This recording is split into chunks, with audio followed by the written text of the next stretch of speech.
Əziz həmvətənlilər, bugün tariximizin şərəfli sədnaməsinə çevrilmiş Azərbaycan Cumhuriyyətinin 75-ci il dönümü tamam olur. Düz 75 il bundan əvvəl may ayının 28-də Azərbaycan Milli Şurası İstiqlal bəyənnaməsi elan etməklə Azərbaycan xalqının təkcə şərəfini və namusunu deyil, onun məhv olmaq təhlükəsi ilə qarşılaşmış fiziki mövcudluğunu da xilas etdi. Azərbaycan Cumhuriyyəti 19-cu yüzilliyin sonundan başlanan, 20-ci yüzilliyin əvvəllərində genişlənən milli azadlıq və milli demokratik hərəkatın bilavasitə nəticəsi idi.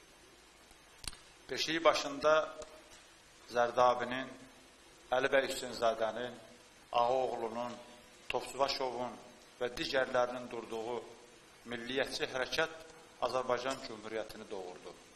Bir sözlə, bugün olduğu kimi, o dövrdə də Azərbaycan xalqı öz azadlığını və istiqlaliyyətini öz mübarizəsi ilə aldı. Əziz həmvətənlilər, 2 il tarix üçün o qədər də böyük zaman deyildi. Lakin bu 2 ildə Azərbaycan Cumhuriyyətinin gördüyü işlərin miqyası, əhəmiyyəti və mənası Azərbaycan xalqının həyatında olduqca böyük hadisədir. 28 mayda müstəqilliyini elan etməklə Azərbaycan xalqı ilk növbədə itirilmiş dövlətçiliyini bərpa etdi və 20-ci yüzillik üçün səciyyəvi olan milli dövlət quruculuğuna başladı. Bugün əsrimizin sonunda müstəqil dövlətimizin olması üçün biz Azərbaycan Cumhuriyyətini yaradanlara, ilk respublikaçı dövlətimizi quranlara borcluyuq. Onlar öz böyük əməlləri ilə vahid millət, vahid dövlət ideyasını reallaşdıra bildilər. Azərbaycan xalqının demokratik dövlət qurmaq qabiliyyətinə malik olduğunu nümayiş etdirdilər. Qurduqları dövlətə xalqın qəlbində dərin bir məhəbbət və bu məhəbbətdən doğan milli bir iftixar hissi oyada bildilər. Böyük öndərimiz Məhəmməd Əmin Rəsulzadənin dediyi kimi Azərbaycan xalqı demokratiyaya söykənən elə bir cumhuriyyət nümunəsi yaratmışdı ki, öz mahiyyəti və məzmununa görə belə bir cumhuriyyət nəinki şərqdə, heç Avropada da yox idi.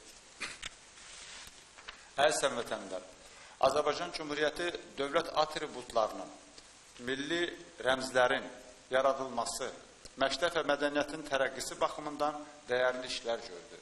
Dövrün bütün çətinliklərinə baxmayaraq, daxili və xarici siyasətdə uğurlu addımlar atdı.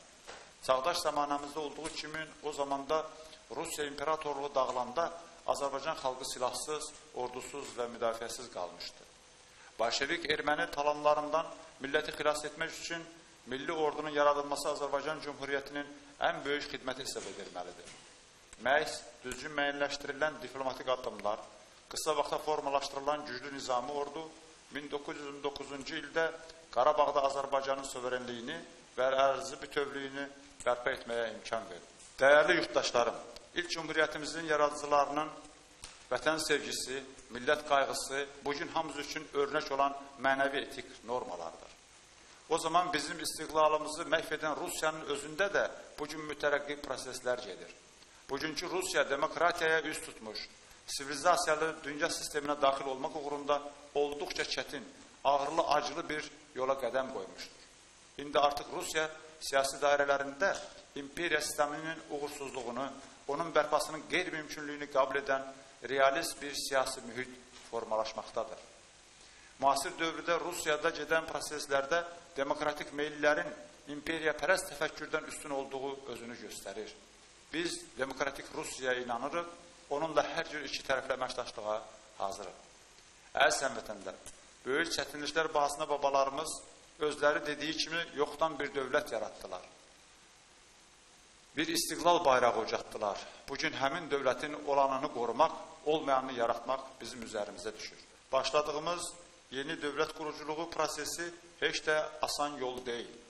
Bu çətin yolda sizə, bütün Azərbaycan xalqına uğurlar diləyirəm. Diqqətinizə görə sağ olun.